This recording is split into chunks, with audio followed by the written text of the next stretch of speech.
Good evening, I'm Nick Dewars. The government's plans for a high-speed railway have been branded by some critics as political suicide. Tonight, we're looking at whether Britain can really afford high-speed rail, or indeed afford not to have high-speed rail. It provides a truly 21st century national rail network for Great Britain. Stop HS2! Stop HS2! It's completely irresponsible what they are doing. They have no case for building this. It is the future. We cannot afford to stand still, have our head in the sands and say we're not going to do this. Yes, good evening from Ashby in northwest Leicestershire. Just over a week ago, people around here were given the bombshell that they could have a high-speed railway near to or even through their home. Tonight, we'll meet some of those people and others along the route of the line through the Midlands, where the government says the economy could be transformed because of HS2. We'll also hear from the people behind the project, who'll tell us why they think it's the right thing for this country. Our reporter Anna Sills is with me this evening. Anna, for people who aren't really sure then, what is HS2? Well, the initial plan is for a new railway line between London and the West Midlands. It'll carry 400-metre long trains and they'll go up to 250 miles an hour. Now, each train would be able to carry around 1,000 people and there'd be 14 an hour travelling in each direction. That would be followed by a Y-shaped extension, taking services from Birmingham to Manchester and Leeds. Now, the government's told us we need this because of capacity, because routes like the West Coast Main Line are expected to be full within the next couple of decades and therefore not sustainable. They say HS2 is the way forward, with high-speed trains getting us around the country more quickly, taking the pressure off older and slower services. Obviously a huge project then. How long is it all going to take to build? A long time. I mean, if everything works the way the government actually wants it to, building could start within 5 years and the whole thing could then be open by the 2030s. And the cost of it all, how much are we looking at? The first stage, that's London to Birmingham, in the region of around £17 billion. And then with the Y-link costing around £33 billion. Obviously, it's a lot of money, but something the government says will bring economic benefits during construction and then help to create around 40,000 jobs once it's built, bringing £47 billion worth of benefits to the economy. We should mention what HS2 could mean for the area where we are now, the East Midlands, particularly the area around East Midlands Airport. Yeah, well, the line will come into this part of the region from Warwickshire. It'll travel up the M42 near Polesworth, Kingsbury and surrounding communities, and then into Leicestershire, where it'll pass close to Appleby Magna between Ashby and Packington, and then underneath the East Midlands Airport. The big challenge for the railway's developers, HS2 Limited, is when it comes to plans for a major freight terminal near the airport. That's due to create around 6,000 jobs. Now, as it currently stands, the line could go straight through the middle of it. Obviously, that has real potential to disrupt the project. There'll be talks in the coming weeks and months to try and make sure the development does take place, and a full consultation on the route north of Birmingham is expected in the spring. Thanks, Anna. Well, we'll wait to see what happens there. First, this evening, I went to the nearby village of Packington, where the line could be as little as 100 yards from the homes of some of the people who live there. Richard Jones lives on Normanton Road. He took me on a walk through the village to show me how he thinks it'll affect local people. And just around the corner, this goes towards Ashby-de-la-Zouch. As it says, it's 1.5 miles. And looking up the road there's a blue van. You can see the de-restriction sign in the distance, and the line comes through just the other side of that de-restriction sign. There's a piece of ground there that's probably 200 yards across between it and the bridge that goes over the A42, and the line's due to come through that stretch of land with a second bridge going over the railway. I mean, you can hear in the distance now the hum of the traffic on the A42. It does vary depending upon the weather conditions, direction of the wind and those sorts of things, but there's no doubt that it will be, from here, it will be more of an impact from the noise point of view than it will visually. But as you go elsewhere in the village, you'll actually see the line elevated over in this direction, a little to the left here. There's an elevated section of the A42 that goes across the floodplain of the River Meese and its tributaries, and it will be elevated there, I understand, from looking at the plans. On other stretches of the line, people have expressed a fear that they might become trapped. If they want to move, they won't be able to move. People become trapped where they live because of HS2. Is that a fear you have? I think it's a concern. I mean, I've no particular desire to move because I've lived here all of my married life. But there may come a point when I don't have any option but to move because I can't cope with the size of the garden, which is reasonably large, or I can't get up the stairs because I'm too old. At that point, I might have to sell my house and move to something smaller, and it may be unsaleable. We're over a week on now from the announcement. Do you think there are still people in this area who don't know about HS2 and its potential impact? I'm sure that's likely. I don't know for sure, but I should think that is very likely. Certainly there has been no publicity about it locally. There's been no meeting in the village about it. I understand the next parish council meeting is the second week of February, and so that's the first time it will come before a parish council meeting and be on the agenda. Whether they know any more, talking privately, I don't believe they do. I think they only know what is available on the internet and has been in the press.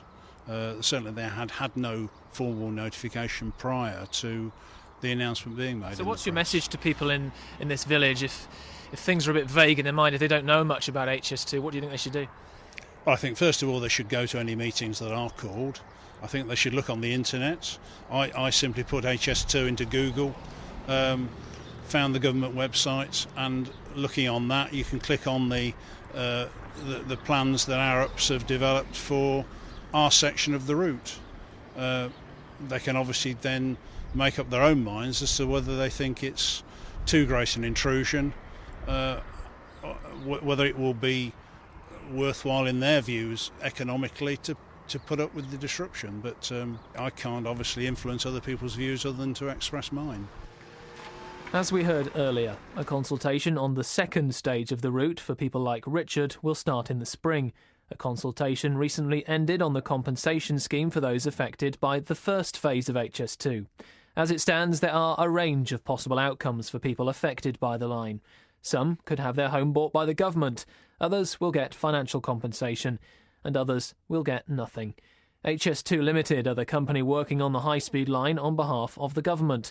Their spokesman, Clinton Leakes, says they'll try and help as many people as they can. People have concerns. They're eager to know more. Sometimes they don't necessarily welcome what we tell them because at the moment, they simply see where they live and then they see that there's going to be a construction project and that obviously raises challenges for them. But it's an important process. It's not perfect. We work with people to try and get information out there and listen to their views, and that process will continue. We owe it to people because of the huge national benefit, and we have to think of the national benefits. We nevertheless owe it to individuals to understand their circumstances and to do what we can. We use a rather technical word, to mitigate. We have to go ahead with this project. It's for the good of the country as a whole. But we owe it to individuals who are affected as we're doing the construction, or when in future it's in operation, to try and mitigate those impacts as best we can. If we can do better environmental design, that may help. If we can't, if we have to adversely affect their houses, then we must talk to them about how we can compensate them fairly. There are a range of ways we can try and help, but we don't minimise the fact that for many people this is having a big impact on their lives, and we owe it to them to be fair and honest and transparent and to try and take them through the options. That's part of our job. Well, we've just moved down the line from Ashby, and Ashby itself takes its name from the old Anglo-Danish word for ash tree, which shouldn't really be a surprise because it sits in the heart of the National Forest. It's a vast woodland stretching across the middle of the country through Derbyshire, Staffordshire and Leicestershire. Home to millions of trees, around 8 million, I think, in fact. And Sophie Churchill is the chief executive of the National Forest Company here in Moira. Sophie, you had the news through last week about HS2. Did it come as a surprise in any way to you? Well, we figured that if the HS2 line was going to have to get from somewhere north of Birmingham, around Tamworth, to Derby, Nottingham, and then up to the northeast, it was going to be very surprising if it didn't go through the National Forest. So not a complete surprise, but not good news either. What sort of impact will it have on the forest? Well, it'll run in a fairly straight line if it follows the A42 across the forest. It will have a number of impacts. One is in the landscape. We're partly about just trees, but we're partly about also how the countryside looks. So if you come off the A42 and you've suddenly got an elevated railway line running down towards a village, it's just going to look very different and it'll break up beautiful views. Then it will also disrupt plans at Measham for connecting the canal. We're just near the canal here, connecting the canal up to the main canal network. I can't see that won't disrupt that. And then it will take out some woodland. You don't just put in a railway line, you put in a large amount of preparations, foundations either side of it. So we think it would take out about 70 hectares of woodland if you count sort of 100 metres either side, so that's over 100 acres. Now that isn't a massive amount compared with all the trees we've got in the forest, but it's still trees that we'd rather we didn't lose. And you can't replace a mature woodland with mature woodland, you have to replace it with young somewhere else. So what do you do about all that then? Well, we watch and wait. Nothing is finalised yet. This is the initial preferred route. We will make our case for the disruption that it causes. We'll make our case for compensation. If it's going to happen, and I think there should be a really big, robust national debate about this and whether it stacks up. I hope we do have that. But if it is going to happen, then I guess we would prefer it to go along an existing transport route than snake its way through lots of woodlands. But we will fight to get the best compensation we can for it. You mentioned there a national debate. Have you so far had any discussions, engagement of any form with either the government or HS2 Limited who are behind these plans? Well, we take our role as one of the players here, and we'll be in communication with them in the right and robust way. It hasn't been timely to do that so far. They keep it all under wraps. In fact, we guessed where the route would be if it was going to come through the forest, but they keep it under wraps. I don't think they could handle the millions of firm communications they probably would have from across the country. The concerns of the National Forest Company are shared by many other environmentalists, with fears about the impact of HS2 on the countryside and its wildlife. Dame Fiona Reynolds is a former director of the National Trust. Yes, I mean, the countryside has always been vulnerable, and all my life, in a way, I've been spent campaigning to protect it. And in the National Trust, in a way, we're very lucky because we own the land. We can, in a sense, promise to and deliver on that promise to protect it. But around us, development pressures, new infrastructure, HS2 will bring, I'm sure, some economic benefits, but it's also going to come at quite a big cost. So I think it's about being eternally vigilant and actually working out what we really care about and hoping that landscape protection and the protection of nature, earns its place to stand alongside the needs of the economy, because they are terribly important to all of us. My position is very close to that of the National Trust position. I mean, I'm not a transport economist. I can't tell whether it's the right thing to do.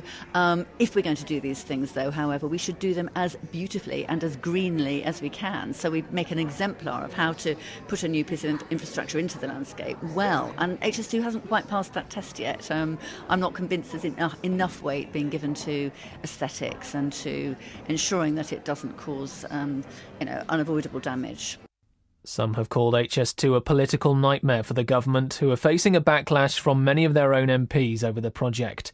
HS2 will go through dozens of Tory seats, including South Northamptonshire, Kenilworth and Southam, Lichfield, Meriden, Tamworth and North Warwickshire.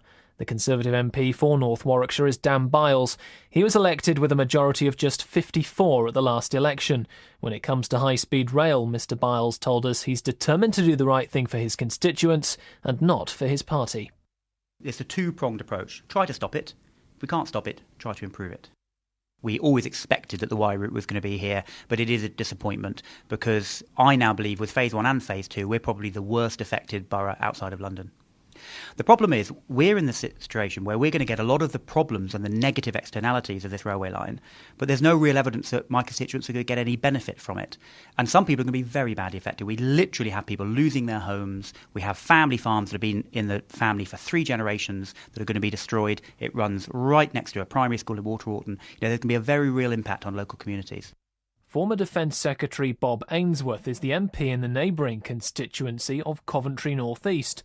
Although trains will rush past the city towards Birmingham without stopping, he's firmly in favour of high-speed rail. My party proposed HS2.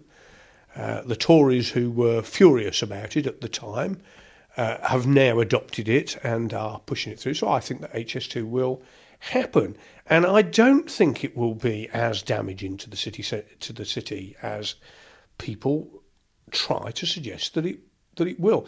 There are challenges for the city centre. We do need good transport links, and it's good to see at last, in any case, the council are now talking constructively to the government about how they link the new station at Stonebridge with the city centre.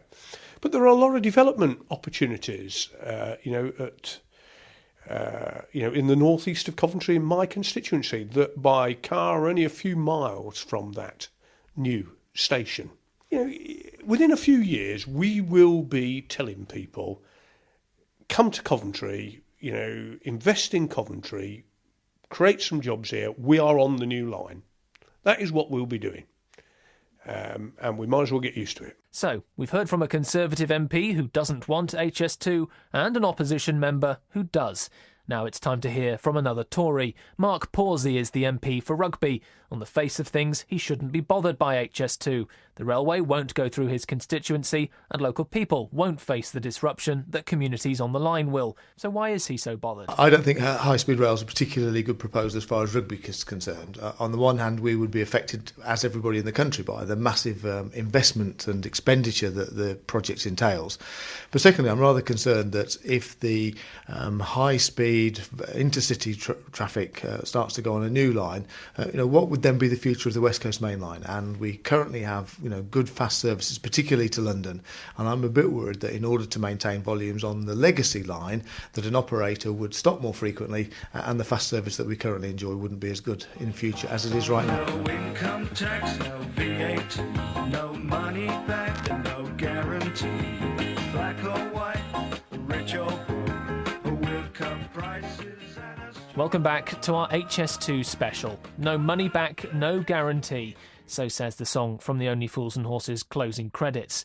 Some claim that'll be the case with HS2, saying there's no guarantee the country will get back the money it spends on the project. David Jason, who played Del Boy in the show, is the latest in a long line of celebrities who've come out against HS2. Another opponent is the model Sophie Dahl, whose author grandfather, Roald Dahl, is buried in a cemetery just a few yards from where the line could go. The Butterflies and James Bond actor Geoffrey Palmer has been one of the most outspoken critics of the line. He's voiced a new DVD put together by campaigners to highlight the impact of HS2 on the English countryside. The railway then cuts through Black Waste Wood as it enters Burton Green. This community would be annihilated. HS2 will cut out the heart of the village. 22 homes, 6 almshouses, and the village hall are marked for compulsory purchase and demolition. The route would then be in a cut-and-cover tunnel, and Cromwell Road would be reinstated, but by then the damage would have been done. The route leaves the village along the Kenilworth Greenway. Well, I'm in Burton Green now, and I'm joined by Archie Taylor, who's chairman of the parish council. Archie, you live about 600 yards from where the line could go? Yeah, it's about that, but even though we wouldn't be as directly affected as those close to it, you're affected in a number of ways, one of which, of course, if you were to try and sell your house, you'd find it incredibly difficult. The whole area is rinked with blight. But what is important to realise is that we have a tremendous community spirit here, and that's what's at risk, because at present 61 houses could be purchased by the government. Now, in some ways that's a relief for people, because those within the 60 metre will get full market value plus expenses for moving. Those within the 120, 60 to 120 would get the market value.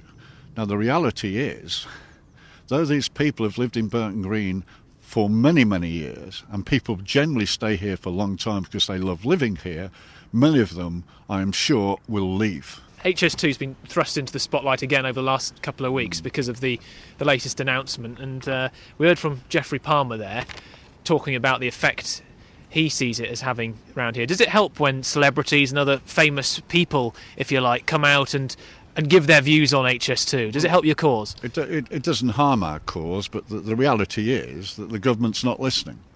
They think this is a legacy project. It's sexy, it's farce, and all these things.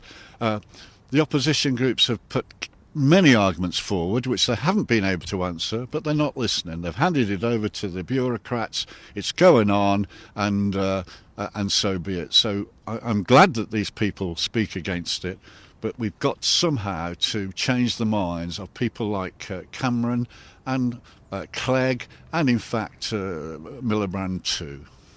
I mean, Geoffrey Palmer said the village is going to be annihilated. Is that true? We will lose key people who've made Burton Green community such a vibrant place. So yes, I actually am desperately worried, as chair of the parish and someone who's played an active part in community life, how we're going to get things back if this thing is built. Tell us where we are now. We've walked along the road from your house. We're down on a nice footpath. It's very green. You can barely hear a thing, but from what you've been telling me, it's all going to change. It certainly is. I mean, HS2 Limited will say that they can actually restrict the noise, but you're going to have so many trains passing very quickly. There will be noise, and you can imagine the scene that we're at the moment will never be the same. This is the Kenilworth Greenway. This is the Kenilworth Greenway. At the moment, we're on the sort of Burton Green to Kenilworth side. It's worse still on the other side, because this is from Burton Green to Berkswell, because then the line sort of runs along it. So are we standing now where the line will be? We're standing at the moment 100 yards away from the line up there, and probably 50 to 100 yards over there. And the Greenway, which is tranquil, it's a treasured amenity. How will people get that same feeling when all these trains are rushing by? Here in Burton Green, a number of homes face demolition because of HS2. But what about those people who want to move? How is it affecting the housing market? Our reporter Anna Sills has been to meet an estate agent to find out more. I'm George Britchfield, and I'm a partner in Davis & Partners Estate Agents in Brackley. There's no way of establishing whether somebody would be prepared to buy in a close proximity to a line, or they would not be prepared to buy, if you take my meaning. There is a price for a property if there were not a line there, and would somebody buy it because it's £10,000 or £20,000 cheaper? And that's the great unknown at the moment. I know you say it is early days at the moment, but have you had much feedback from people that have come to you? We've had some owners who are in close proximity asking for opinions on their home values. We've not had a sale that's been adversely impacted by the rail line at the moment. And what kind of things are affecting it? We're talking about HS2 as a whole. Is it the noise? Is it the disruption during the construction stages? What aspects of HS2 do affect house prices? I think it's if it were there and in operation, then I think one could try then to equate what prices should be. The fact that there's so many imponderables, unknown factors that are going to influence, this is the scary element of it. I'm one of those people that never thought it would get to this stage. From a personal opinion, I think it's a ludicrous scheme. But it is the people in these communities that are going to be very, very affected by it. But it's the fear of what level of effect it might be, which is the scariest thing, I think, for their point of view. And what impact do you think this could have overall on the housing market? At this moment in time, I think that is not possible. I'm not trying to dodge the question, but at this moment in time, I don't think that one can apply a theory to that. House valuations tend to be an art, not a science. And there are a lot of people living in previously very well-favoured communities that really could have life-changing influences inflicted on them by this rail. Compensation is one of the big issues with HS2, but not everyone wants to be compensated. Not everyone wants to move. I first met Vicky Shanks from Crackley near Kenilworth 2 years ago, and she just found out her home was under threat and she wasn't happy.